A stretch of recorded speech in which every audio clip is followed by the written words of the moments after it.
అందరికీ నమస్కారం. నేను మీ విజయ్ కుమార్. నేటి మాట ఇది ప్రజల మాట. ఈరోజు నేను ఏబిఎన్‌లో చిన్న న్యూస్ చూశాను.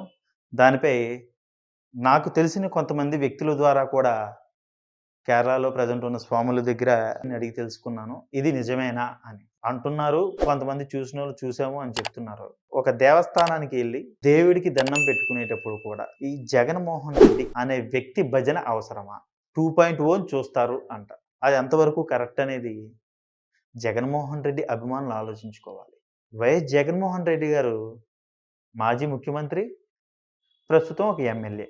ఈ వ్యక్తిని మళ్ళీ మీరు ఒక ముఖ్యమంత్రిగా చూడాలనుకుంటున్నప్పుడు చేయాల్సిన ప్రయత్నాలు ఇవి కాదు. శబరిమలై దగ్గరికెళ్ళి ఫ్లెక్స్‌లు పెట్టుకొని 2.0 మేమొస్తే రప్ప రప్ప ఇలాంటివన్నీ మానుకోవాలి. ఆల్రెడీ జనాల్లోని ఈ విషయం మీదే మీ మీద వ్యతిరేకత వచ్చి మీకు 11 స్థానాలు ఇచ్చారు. దీన్ని మీరు మార్చుకోవడానికి ఏం చేయాలి అంటే ప్రజల్లో మన్నన పొందేటట్టు మీ ప్రయత్నాలు ఉండాలి. మేము ఆ రోజున ఆ సంక్షేమం చేశాము, ఆ ప్రాజెక్టులు తీసుకొచ్చాము, పలానా రోడ్లు వేయించాము అనేది చెప్పుకునే ప్రయత్నం చేయండి. ఎక్కడ ఉన్న పరువు కాకుండా కేరళలో కూడా మనం పరువు తీసుకుంటామా? 2.0 రప్పా రప్పా అని. తిరుమల తిరుపతి దేవస్థానం దగ్గర రాజకీయ ప్రస్తావం తీసుకురాకూడదని ఎలాగ నిషేధం ఉందో అక్కడ కూడా అలాంటి పరిస్థితులే ఉండుంటాయి కదా. అలాంటిది ఇప్పుడు అక్కడికెళ్ళి మన రాజకీయ వ్యవహారాలని మన రాష్ట్రంలో రాజకీయాలని అక్కడ తీసుకెళ్ళి పెట్టి ఎంతవరకు అనేది సమంజసం అంటారు?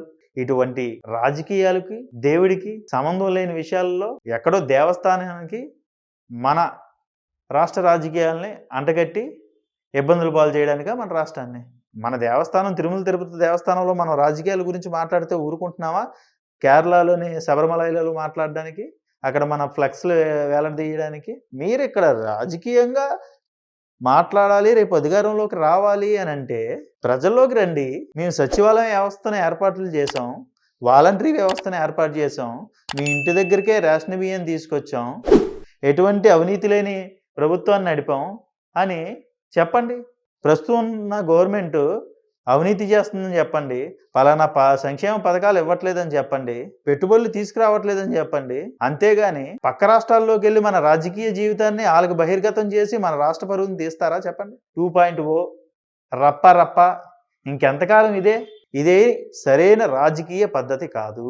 దేవస్థానాలలో రాజకీయాలు మాట్లాడడం కరెక్ట్ కాదు. అందులోని పక్క రాష్ట్రాల్లోకి తీసుకెళ్ళి మన రాజకీయాలని అక్కడ బహిర్గతం చేసి మన పరువులు తీయద్దు అనేది ప్రజల మాట. ఇది నేటి మాట. Thank you.